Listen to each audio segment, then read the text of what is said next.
Rimac are a company with a fascinating history, well known for being the team that made the ridiculous electric hypercar that Hammond shunted off the side of a hill in Switzerland. They produce cars that make Bugattis look tame. The latest car, the Nevera, can do 0 to 60 miles per hour in 1.4 seconds, and that's faster than, well, almost anything. However, they have done something many of the limited run hypercar manufacturers haven't.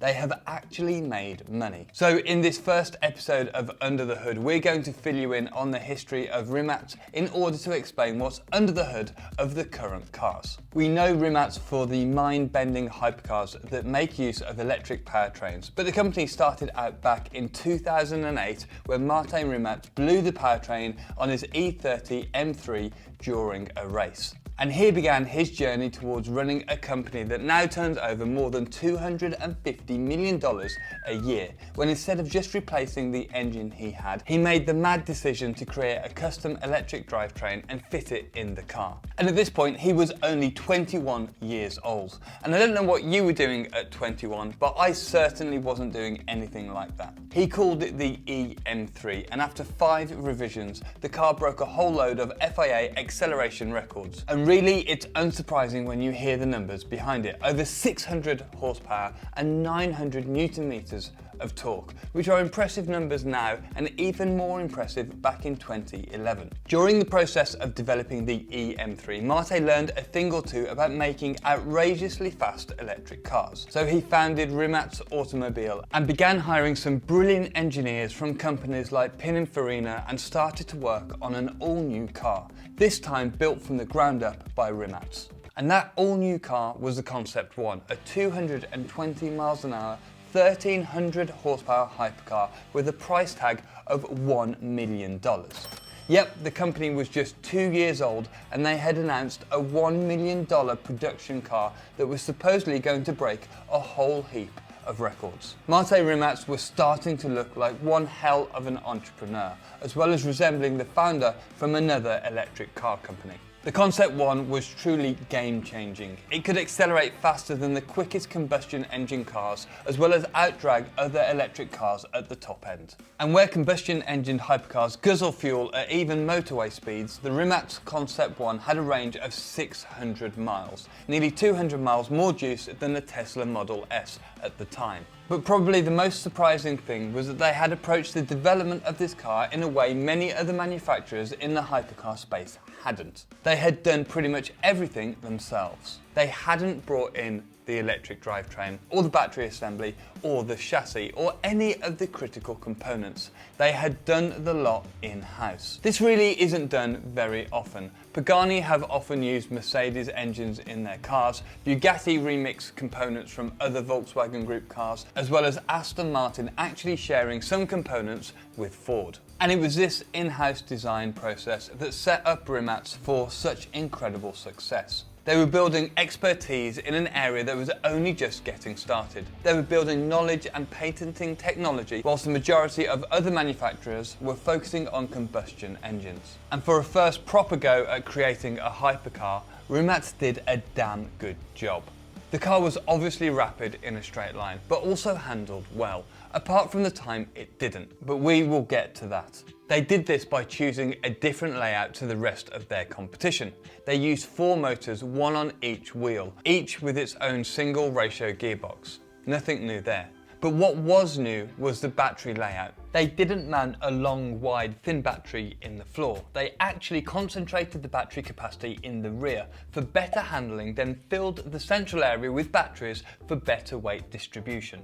They took the spot where Bugatti and Ferrari put their combustion engines and filled it with battery. However, the main benefit of this was the ability to mount the seats lower for improved handling and a much lower roofline. This reduced lower roofline reduces the frontal area of the car, in turn reducing drag and bringing with it 2 benefits: higher range and higher top speed. Now, remember I mentioned that Rimac were unusual in the fact that they were actually making money? Well, it might surprise you that despite the $1 million price tag, Rimac were actually making over 2/3 of their money through another line of business. And what Rimac were doing was gaining a load of experience in creating incredible electric cars, and then selling those solutions to other companies. And this meant even though they only sold 8 Concept Ones, they could scale that technology to hundreds of millions of dollars a year. It was a move that has turned out brilliantly, bringing in substantial funding that grew rapidly.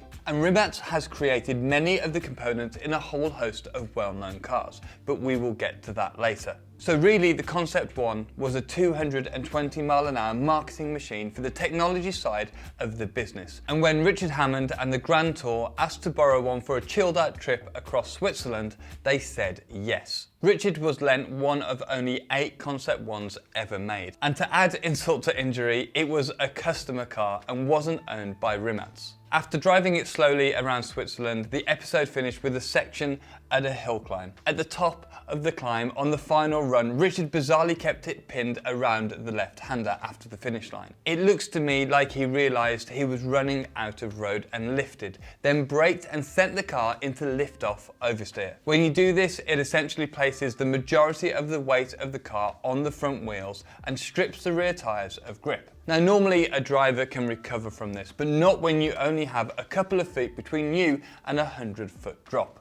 The car left the road at over 80 miles an hour and tumbled down the drop, eventually stopping over 200 meters away from the track. Remarkably, Richard stayed conscious throughout and only came away with a knee injury, which could have been much worse. However, this turned the marketing stunt into a PR nightmare after the car caught fire following the crash. And one of the downsides of battery cars is that once an electric fire starts, it can be really hard to put out.